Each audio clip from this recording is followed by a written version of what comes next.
richly described case study to something. Good morning, everybody. Thanks for coming. Today I'm introducing Dr. Evelyn Pinkerton, and she will be presenting the role of the moral economy in North American small-scale fisheries, confronting neoliberal policies. Dr. Pinkerton is a maritime anthropologist and a professor at the Simon Fraser University in the School of Research and Environmental Management. Her most recent work is known through her passionate research on individual transferable quotas in relation to fairness and equity, especially for small-scale fisheries here in BC. And to understand the distribution of benefits in resource-dependent coastal communities. She has played a key role in developing the theory and the practice of power sharing and stewardship through co-management agreements, and her work has evolved into analysis of the developmental sequence of different types of co-management rights and activity. Please join me in welcoming Dr. Pinkerton.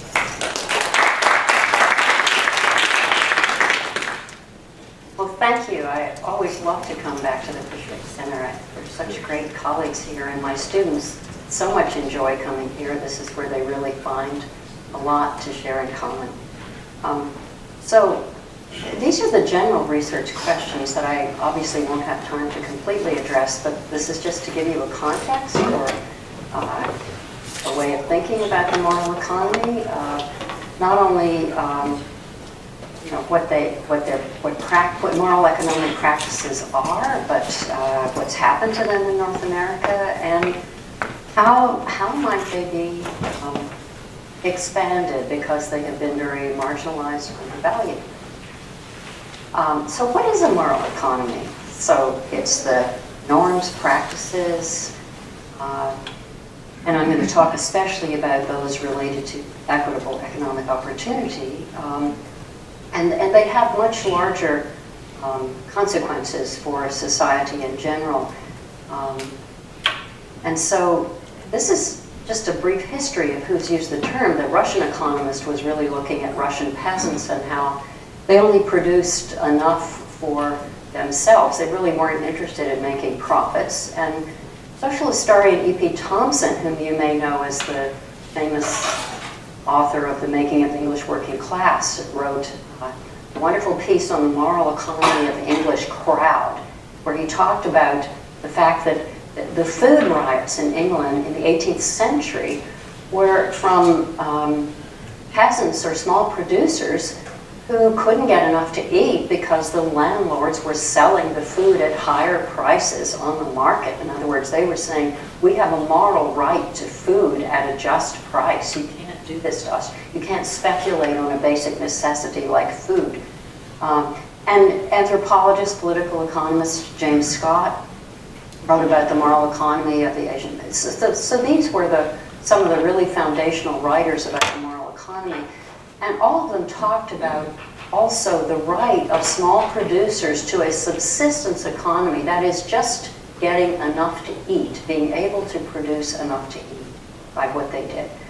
And so there's not room to go through all of the international bodies that have talked about this. So just the latest, which I'm sure you've heard Ratana talk about when she was here, the voluntary guidelines for small-scale fisheries getting at least food security. So a lot of the moral economic principles are actually supported by international agreements. And what I'll really come off of, though, is the enormous maritime anthropology and sociology literature on the moral economy. It's been extremely well documented all over the world. And these are just three of those that I just sort of picked randomly. This real classic, Raymond Firth's Malay Fisherman, has a whole chapter on the share system. It's unbelievably complicated how you divide it and catch among everybody who took part in the fishery. This Hess book is a wonderful book about incredible institutions in Basque Country in Spain, where they had maritime insurance. They took care of everybody. Everybody was taken care of by the fishermen who fished the local waters and sort of controlled everything. And then this last one is about Norway, Sweden, Newfoundland, everything that So many dimensions, of course, to the moral economy, but I'm going to talk about just the last one, equity in sharing the benefits, and especially these three ways that the moral economy shows up today, because these are three very contemporary ways that it's affected. How the share system works, how the catch is divided among everybody, how fishing opportunity is allocated, that is, what gear types get what access to what fish. That would be particularly true in the salmon fishery. I'm going to talk about, the first one I'm going to talk about the halibut fishery, the second one I'm going to talk about the salmon fishery, the third one the salmon fishery again. And then how can fishermen get a fair price for their fish? I'm going to talk about how these three elements of the moral economy have been undermined by neoliberal policies, but how moral beliefs and values about fairness and equity persist, whatever the current policies are. And then how can these three elements be expanded?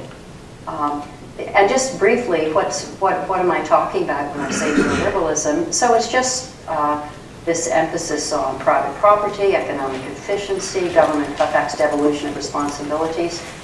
Especially important is the idea that neoliberal thinkers want to remove all barriers to capital accumulation, to scale back taxes, regulation, and grant new rights and freedoms to private companies.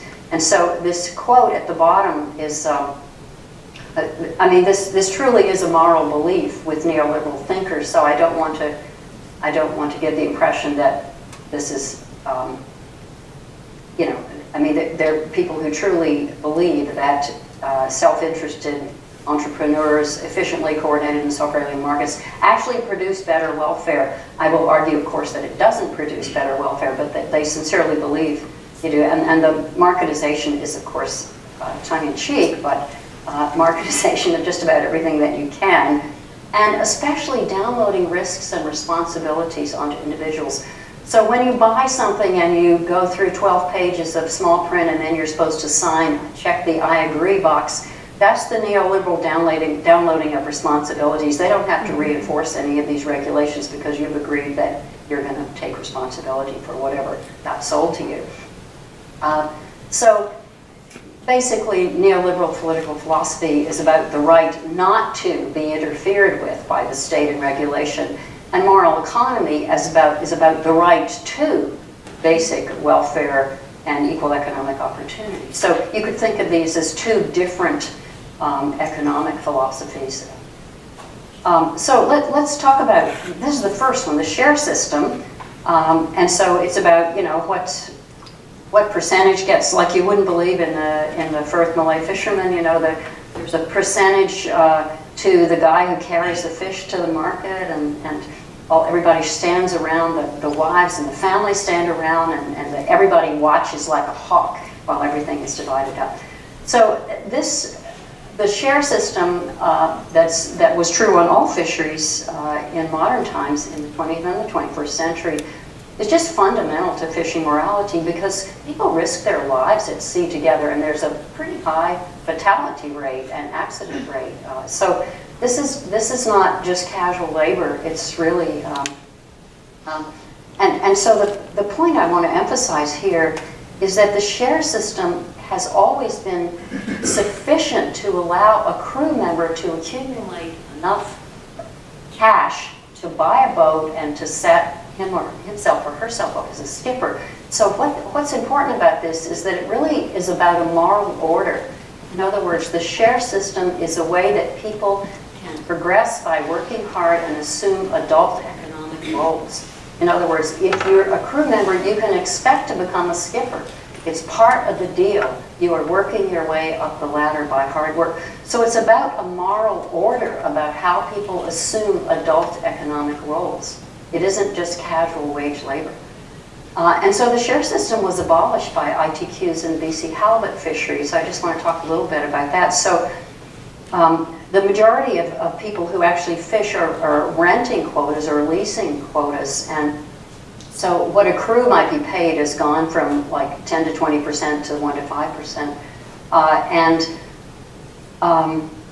So basically, the moral order has been radically changed. A young crewman can no longer expect to be able to become a skipper.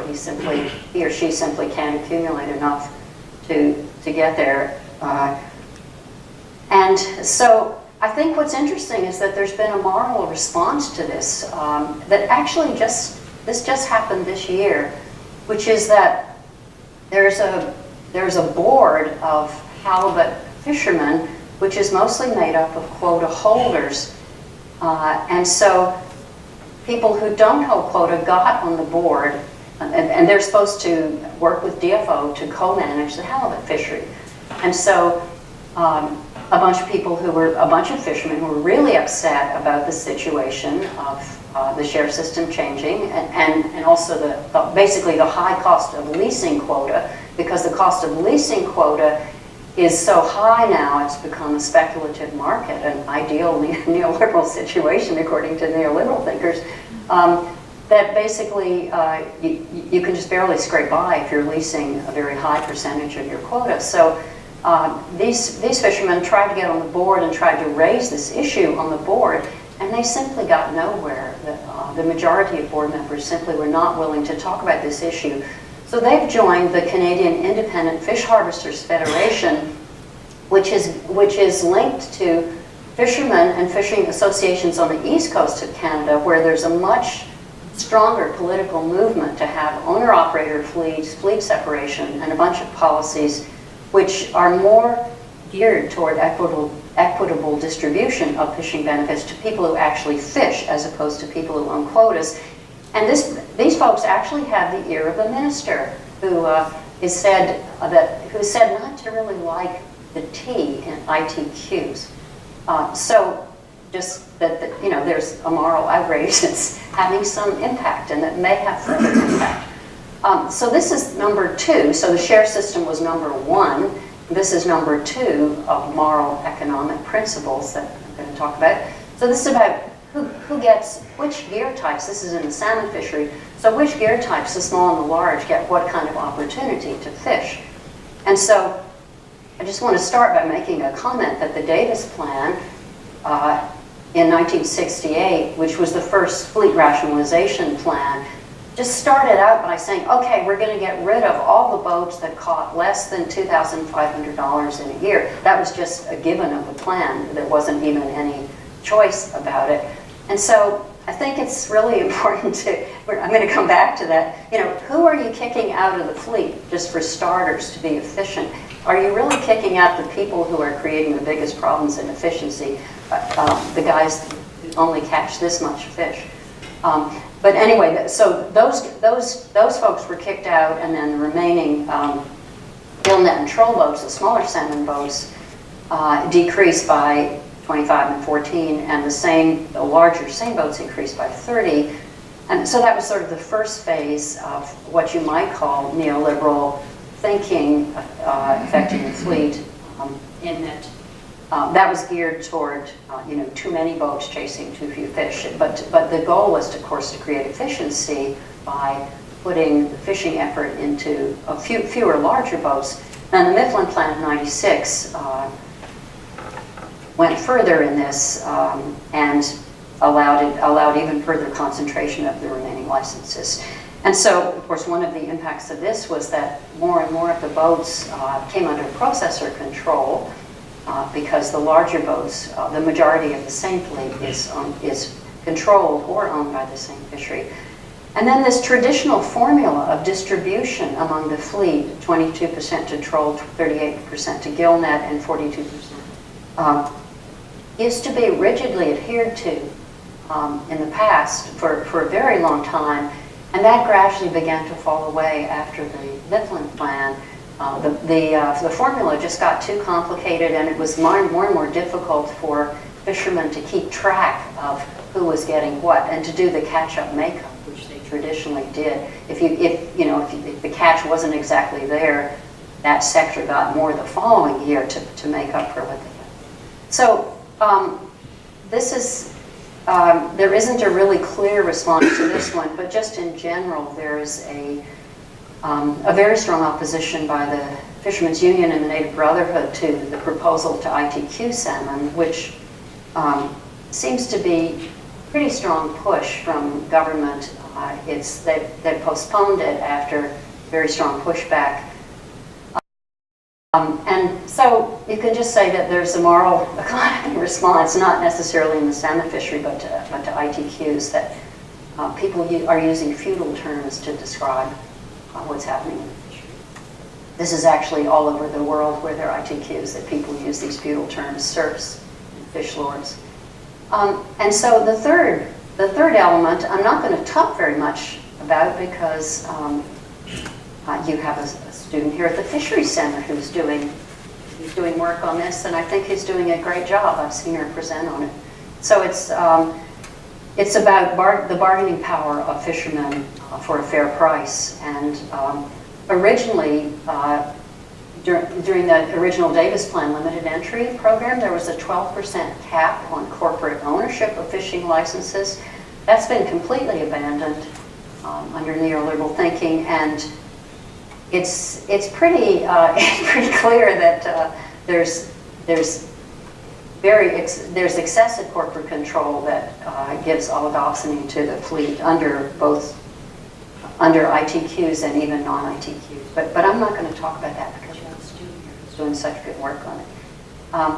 So what I want to ask is, how could these three elements, how could they have been undermined by neoliberal policies? What didn't neoliberal thinkers understand about fisheries in general and small-scale fisheries in particular? So they're just three elements I want to briefly mention. The way they thought about efficiency. I mean, first of all, you know, it's been clearly established that the returns to capital were worse after the Davis Plan. It's been clearly established that under ITQs, overinvestment has just shifted to the quotas, overcapitalization, which was supposed to be the big problem that we solved. So overcapitalization, the quotas now are so expensive that nobody can afford them except outside investors. Small-scale boats have lower capital costs per catch than large boats. That's been pretty well established.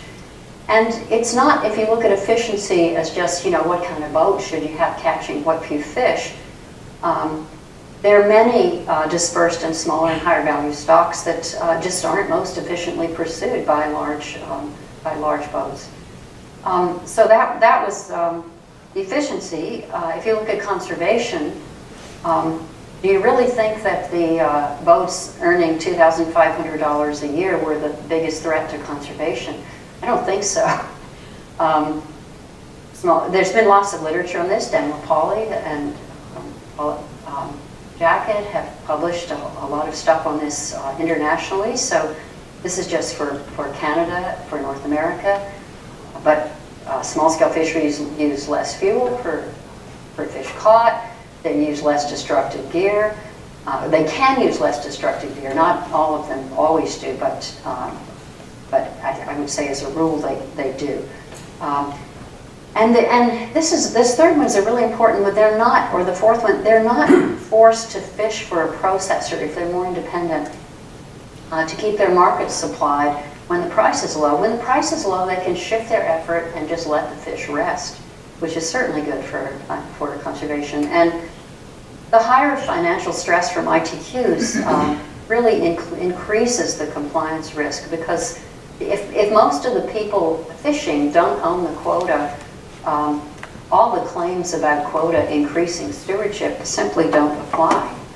There's been a large body of literature that said, well, ITQs increase stewardship and therefore they're good for conservation.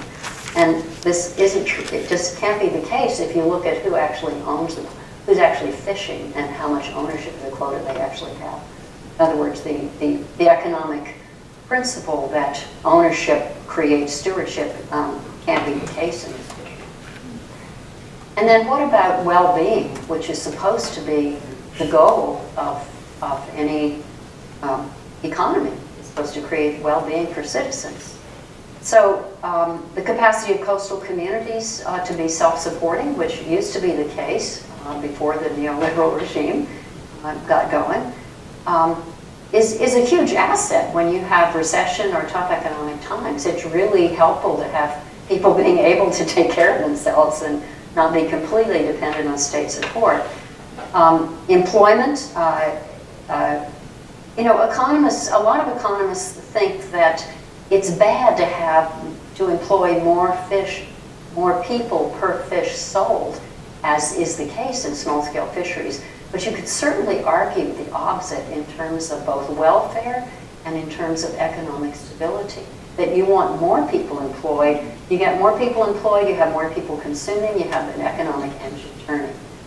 But this is, the third point is, I think one of the most important, is that small-scale fisheries can adapt the best of any fisheries to economic and ecological shocks because they're more diverse. They have really different patterns of asset holdings, and they don't have these huge capital debts, huge capital investments and debts that they have to service, which makes them just not be able to deal with cutbacks, both economic and ecological. And so, I wanted to ask you to think about this one because if you can see the dates, things start to. This is for the U.S. I'm going to show you Canada in just a minute. But this is based on Thomas Piketty's work on income taxes, which so this is the top. This is what the top 10% of Americans take home. In other words, what their income is. And as you can see, it used to be really high in the Roaring '20s. Then there was the Great Depression, and then there was the prosperous period from the 50s to the 70s, through the 70s, and then in the 80s, when neoliberal thinking started to come in, inequality started to really rise, and it's continued to rise. And so this is the top 10%. If you looked at the top 1%, it would be about half of this. In other words, of the top 10%, the top 1% get half of that. So there's kind of an escalating curve of inequality. Now, if you look at Canada, I bet a lot of you think Canada's going to be a lot better than this. Raise your hand if you think Canada's curve is going to look really different. Okay, here you go. I can make this thing go. Okay, here's Canada curve. So Canada curve, it has two differences. This is the top 10%. The inequality isn't quite as bad because instead of being 50%, it's more like, 40, it's closer to 40%. Somebody maybe can tell me what this LED, I got this off of Thomas Piketty's webpage, so I haven't yet discovered what LED is. So if someone knows, please tell me. That's the blue curve. So maybe you can just look at the red curve. I guess they stopped collecting data with the red source of data. But you can see that the inequality started happening about 15 years later in Canada than the US, and the inequality is about 10% less. Well, maybe Canada's going to catch up, I don't know. Maybe you can think of when when we began to have neoliberal governance. And certainly in fisheries, if you think of when Romeo LeBlanc was fisheries minister and was doing all kinds of things like setting up co-ops in Newfoundland and Labrador that would get a share of the offshore shrimp fishery, he was doing all kinds of things that were very, very not neoliberal, well into the 80s and so, or 70s and 80s. So Canada's neoliberal governance lasted, Canada's not neoliberal governance lasted quite a bit longer than it lasted in the US. So perhaps that's a lot of what's going on here. And so I just want to, I can't resist mentioning that, maybe part of the pushback that I'm talking about, how can there be a pushback on neoliberal thinking? And some of the pushback, amazingly, is coming from economists who are saying that inequality is really bad for the economy. And so some of this is just common sense, which is that if you don't have people consuming, then how is the economy going to keep going? This is why in the Great Depression, the thinking was very much to bring in all sorts of economic stimulus. That's what economic stimulus is all about. But there's a special issue of The Economist, which everybody ought to read, which came out in 2012, which had a whole series of essays on why inequality is bad for the economy. And of course, some of this is just that they're talking about economic growth. Say, well, you can't grow the economy if you don't have more consumption and more people making a lot of money. But I want to ask you to think about, ecologically, we're in a time with climate change. Maybe we shouldn't be thinking about growth as the main goal. Maybe we should just be thinking about stability and resilience. And so I'd like to take, this is still more thinking about this. Look at the last one. 36 economists, the majority of them, say that economic inequality is harming the economy and that the next recession is 3 to 5 years away. So just kind of sobering that we may really need, I think we really need to go back to some fisheries that do more things for us and don't just collect benefits for the wealthiest 10%. And so just to conclude, I think I've taken just about half an hour, just about what you asked. So just to conclude, I think it can be argued that small-scale fisheries serve the public good by getting the most overall value, employment out of a publicly owned resource, and by maintaining an opportunity for people to be self-directed, self-supporting, and earning enough money to spend in coastal communities and also in the country at large. They have a smaller ecological footprint, they spread the benefits of fishing more broadly and equitably, and they're more adaptable to climate change and recession. So don't we need more of this instead of the other to face the future? And so, just caveats, how could the moral economy of fishing be expanded? Because as I think I said earlier, people who look at the moral economy talk about the fact that there is always a moral economy. In any economy, there's always a moral economy. The question is, how large is it? And is it shrinking or expanding? And so, countries couldn't exist without claiming that they have some kind of moral philosophy. And so, just some thoughts about on what grounds people can argue for the expansion of the moral economy. Be careful what you mean about efficiency. You might get what you wish for. And that overcapitalization, this thing that we always talk about in fisheries management, it's just shifted to another place. It hasn't disappeared. And it's just created a different kind of problem. And that I haven't even had time to talk about the impacts of inequality on society, but there's quite a literature. There's a wonderful book by Wilkinson and Pickett, The Spirit Level. He spoke about 5 years ago at SFU's downtown campus, and inequality is correlated with all of the horrible indicators of social ills that you want to think of. And so these are costly. So we've transferred costs to other places when we create. So just a last thought about public outrage. In the U.S., you might recall that the moral economy took the shape of creating a phrase, the 1% and the 99%. And that's kind of stuck.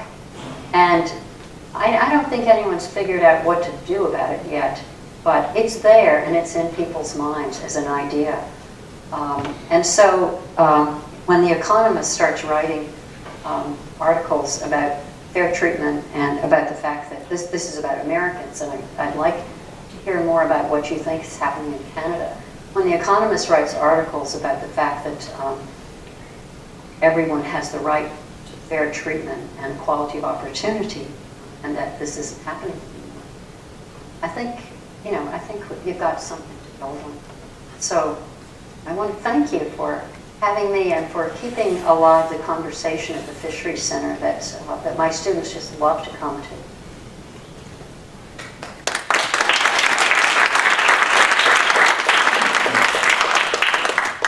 Thank you, Evelyn. We have some time for questions. Just like opening the floor for some students, maybe first, or anybody else wants to ask a question.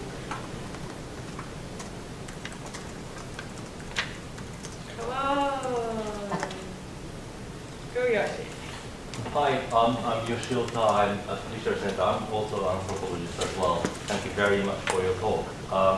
The concern about expansion of neoliberalism is also pointed out by Ruddle and Anthony Davis as well. And Yes, they have wonderful work. yes, they have more of the idea of human rights, and which we thought is supporting for the small scale fisheries, but yet it works in opposite. And I think your kind of sort of like captures the other aspect of it, which is kind of like a share system collapse.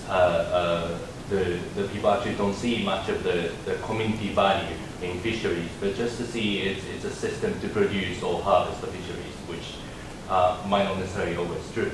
My question is, when I see the how much of these SAF or these non-skipper kind of like boat deckhands actually take decrease from 10% to the 1% of the total profit. I wonder, did it actually happen because the fishermen couldn't catch as much as they could catch before, because of the strict PSC, or was it just simply the way the quota, the lease of quota becomes really sort of like high? And if we actually, there's a system to stop the transfer of quota, the price of transfer of quota to be not so high.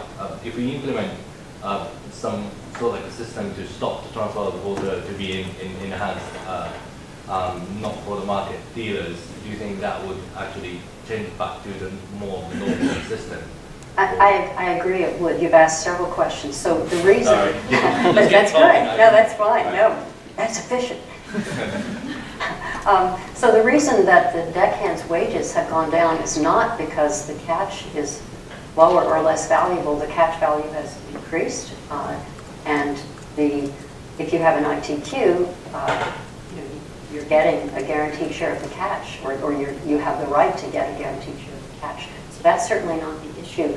The issue is that the majority of fishermen now have to lease a percent of their quota. Some fishermen own some of their quota, and then they lease some percent of it. So if you lease, what's happened is that the accounting practices in the fishery have completely changed, because even if people own their own quota, they deduct from the crew share what they could have gotten by leasing the quota. In other words, the price of lease quota, which has become, according to a report by Nelson in 2011, I think, the lease price of halibut quota is 72% of the landed value of the quota, which means that you have to pay so much just in leasing the quota that there's very little room to make a profit on top of that.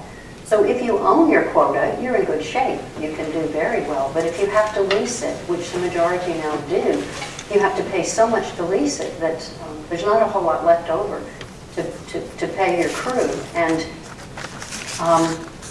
so I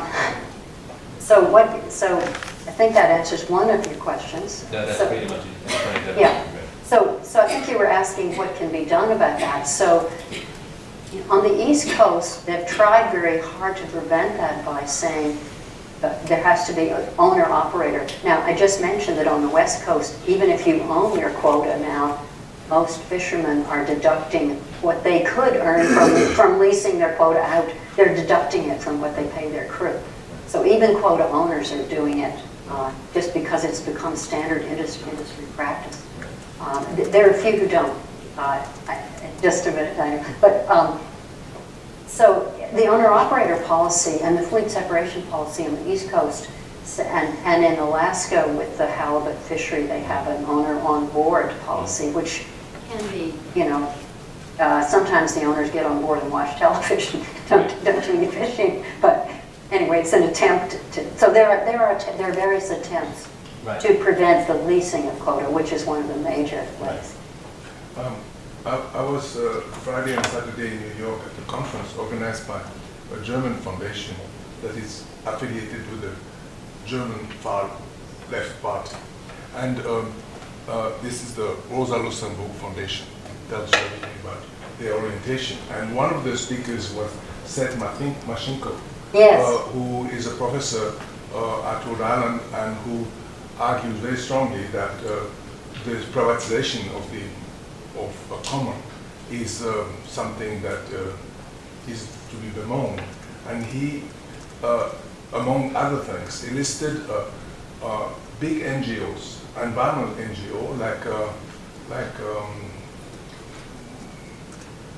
the Environmental Defense Fund. And EDF, that is funded by a major corporation in the US and foundation, like the Washington Foundation of Walmart, that are engaging in total privatization of a common resource. And it is happening in the States on a rapid scale, and Jane Lubchenco, during a tenure at NOAA, was pushing this gap share, which is about not sharing, and also internationally.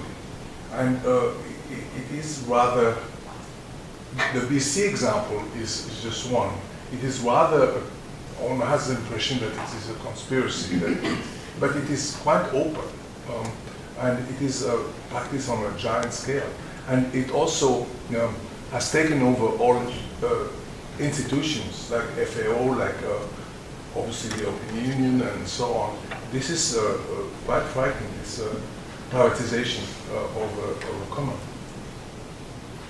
I quite agree. And it is on a very large scale. And I was very disappointed when Jane Lubchenco came out and supported it in 2010.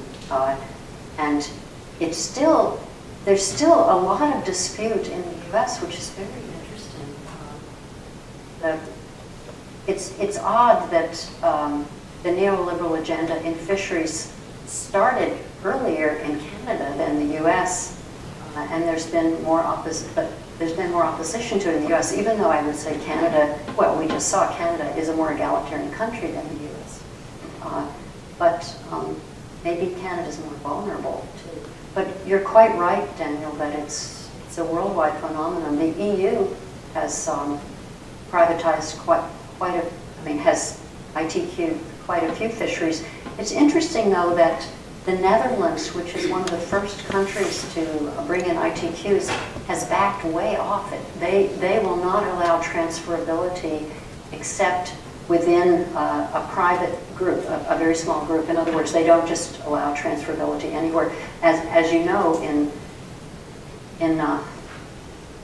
New Zealand is the extreme other end. Nobody even wants to mention New Zealand. It's so horrible. In New Zealand, the ITQs for the offshore fishery are leased to South Korea and China, I think. And there was a huge scandal in Korea, in New Zealand 2 years ago, because they were just, oh my God, they were hiring crew from Singapore. Indonesia. Pardon? Indonesia, and the crew were not being paid. They were being sexually abused. It was horrible, and they blew. Everybody in New Zealand found out about it because they got blown in by a storm, and some of the crew escaped. They were actually being almost imprisoned on the boat. So it was an extreme case, and the fish were being processed in Singapore, I think. So the fish were not even being processed in New Zealand. So that's kind of an extreme case of privatization and marketization, being able to transfer a quota anywhere. ITQs are basically making the right to fish something that can be sold like stocks on the stock market, so that it means that they can be sold to another country, and what you think of as your common good, the benefits, the processing, can be done somewhere else. And so it's like, well, gosh, I thought we owned this fishery. I thought it belonged to this country. Well, no, it doesn't if you have ITQs. And so New Zealand is sort of the worst illustration of what can happen. That. I have a question. Yeah. What's based in the Yes. You struck a real chord there when you said that this whole neoliberal agenda and argument has now become a religious thing. I noticed that very strong. What keeps getting Republicans elected in the United States? The people that elect Republicans are not those rich people, and the money they pour into their political campaigns isn't what gets them elected. What gets them elected is an enormous subpopulation in America. Christians. And what I found, living in Florida half the year, that trying to talk to my neighbors about politics and economics was exactly the same thing as trying to talk to them about evolution. I would get exactly the same reaction from them in discussions of evolution and biology, because it's all fundamentalist Christians, as I got trying to talk about sensible economics. And they got very upset when I pointed out that their neoliberal political attitudes are exactly contrary to their Christian beliefs. You know, people are incredibly willing to contradict, to live in ways that are internally contradictory like that. It's horrible. I don't see any way to get out of this.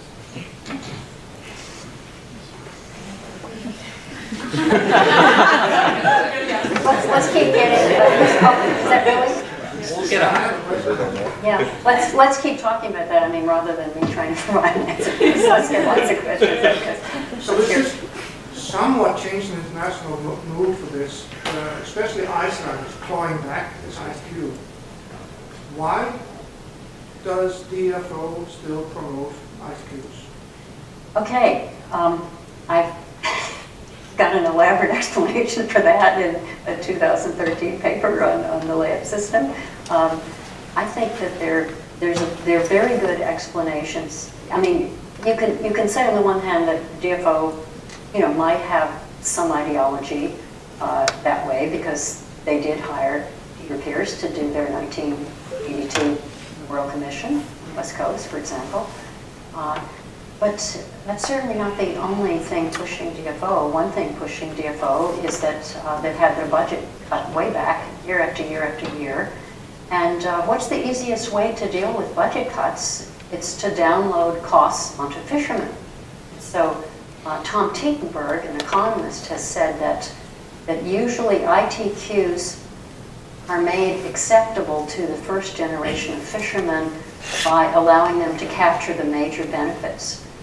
And so the first generation of fishermen who get grandfathered into ITQs for free have basically inherited a huge public good, which they can then sell for $1 million.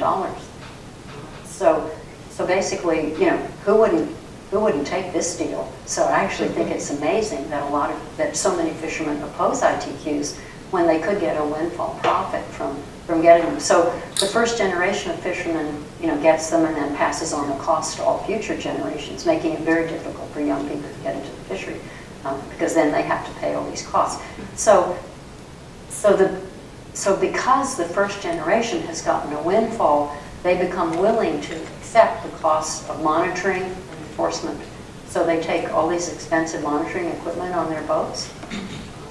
I kind of have to giggle when people say, oh, ITQs are so good at conservation because people will then monitor themselves and they won't do anything. Well, the opposite has turned out to be true. There's the expense of monitoring has gone up, and DFO in 2009 withdrew any contribution they were making to the cost of monitoring. So someone, I can't use names, but someone in DFO told me after the halibut and ITQ programs had come in that they were paying for the entire cost of the Pacific groundfish fishery. And so, in other words, costs were being recovered sufficient to cover DFO's costs. So there's a downloading of, downloading of risks and responsibilities, and that's a neoliberal philosophy, that citizens should take responsibility for running their own lives. There's such interesting contradictions in neoliberalism, though, because a bunch of colleagues, Ratana and I organized a workshop here at the Fisheries Center last year, and now we're finally coming out with the papers. They're just about to come out, and so it's very funny that Steve Langdon has a contribution on Alaska and the attempt by Alaska small-scale fisheries to open surpluses that regularly appear on small streams. Well, there's huge resistance from the, you'd think that could be an example of well, downloading responsibilities and risks. Why don't neoliberal managers think, well, that would be a really good idea. You could have small, efficient fisheries on small surpluses. Nope, not going to happen. The Alaskan Department of Fish and Game will have none of it. So all of these villages, which are near these surpluses of salmon, surpluses are foregone because they're not set up in a way that they can do it. Another element in that is that there isn't enough staff in ADF&G anymore to really pay attention to it and to feel comfortable overseeing it. So there are two elements: cutbacks in government personnel and the belief that, well, sometimes you can trust people and delegate, but sometimes you can't. Hard. I think Joy had a question first and then I after, so those are the last two questions. Okay. Okay, so if we have more small-scale fishers and less corporate control, do you think the cost of management would be lower? Yes. Well, if you evolve toward a system of co-management, you can do a lot in that department. Because and which is another whole topic which we'll talk about now, but if fishermen's organizations are willing to contribute a huge amount of volunteer effort, if they have some real say in the fishery, you can get a big bang for the buck, just huge. And so I gave a talk a couple of years ago on the layup system and how that the cost of that, there was zero cost to government at that. Fishermen taxed themselves and regulated themselves completely. And so, I mean, it was a real win for government to not incur any of these costs. And the International Halibut Commission really won. And anyway, so was that all of your question, or was Yeah. Okay. One more question, our last question. Are you in favor of limiting the number of licenses? That's a really hard question because I have a constant debate with my friend Steve Langdon, who really is against limited entry, period. Because if you look at the history, as soon as you got limited entry, you started to have a huge investment in boats and overcapitalization, and all of the bad things happened that was supposed to be not what happened with limited entry. And there are fisheries that are not limited entry which are doing quite well. There are state-managed fisheries in the U.S. that have refused limited entry that don't have the problems. And so I think it's a very difficult question. I'm not sure that I do.